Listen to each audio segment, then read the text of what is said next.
Thank you so much for joining us. Our top story at 5 o'clock, the Temecula Valley School Board is holding an emergency meeting in just 2 hours, and it will discuss whether to adopt an elementary social studies curriculum.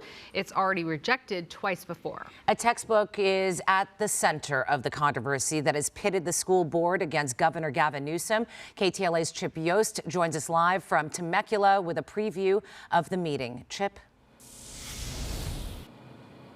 Yeah, good evening, guys. That meeting will start here in just a little while. Now, the debate we're talking about, a lot of it we've been hearing about has to do with social issues. People debating at what age is it appropriate to teach certain subjects to children. But another big part of this debate is over control. That is local control versus state control over the curriculum. And that battle has pitted a school board president versus the governor.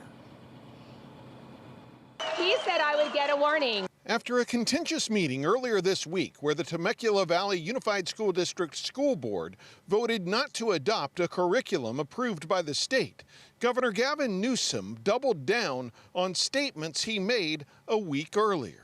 I want to talk to the parents of the Temecula School District. In a Twitter video last week, the governor called out the board for failing to adopt a state-approved social studies curriculum for elementary school students and said if the district didn't buy the approved books for the students, he would. So I want you to know that we're moving forward. The state is moving forward in purchasing and procuring those social studies books.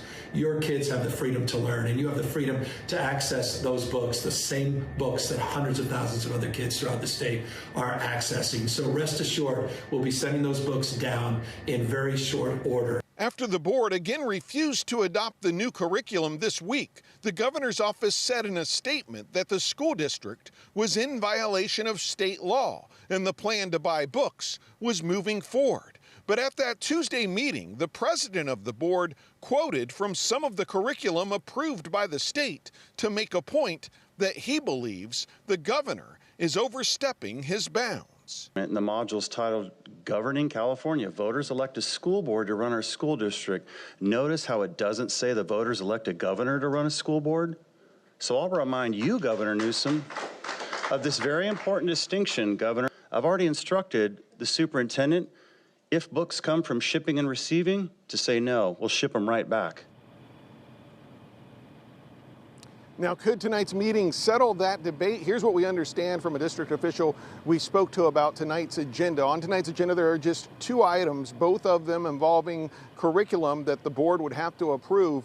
It appears from the way they're written and talking to this district official, they're trying to abide by state law. It's a modified version, basically, of what it sounds like, a modified version of the state curriculum, the state-approved curriculum, where they're trying to abide by state law, but at the same time maybe leave certain parts of the curriculum out that certain people object to. So we'll see how that goes. The meeting is set to start at 7:30 tonight. The last meeting went past midnight, but again, there's only 2 items on this agenda, so don't know how long tonight's will go, but we certainly expect a lot of debate over how things move forward. For now, reporting live here in Temecula, I'm Chip Yost, KTLA 5 News. Chip, thank you.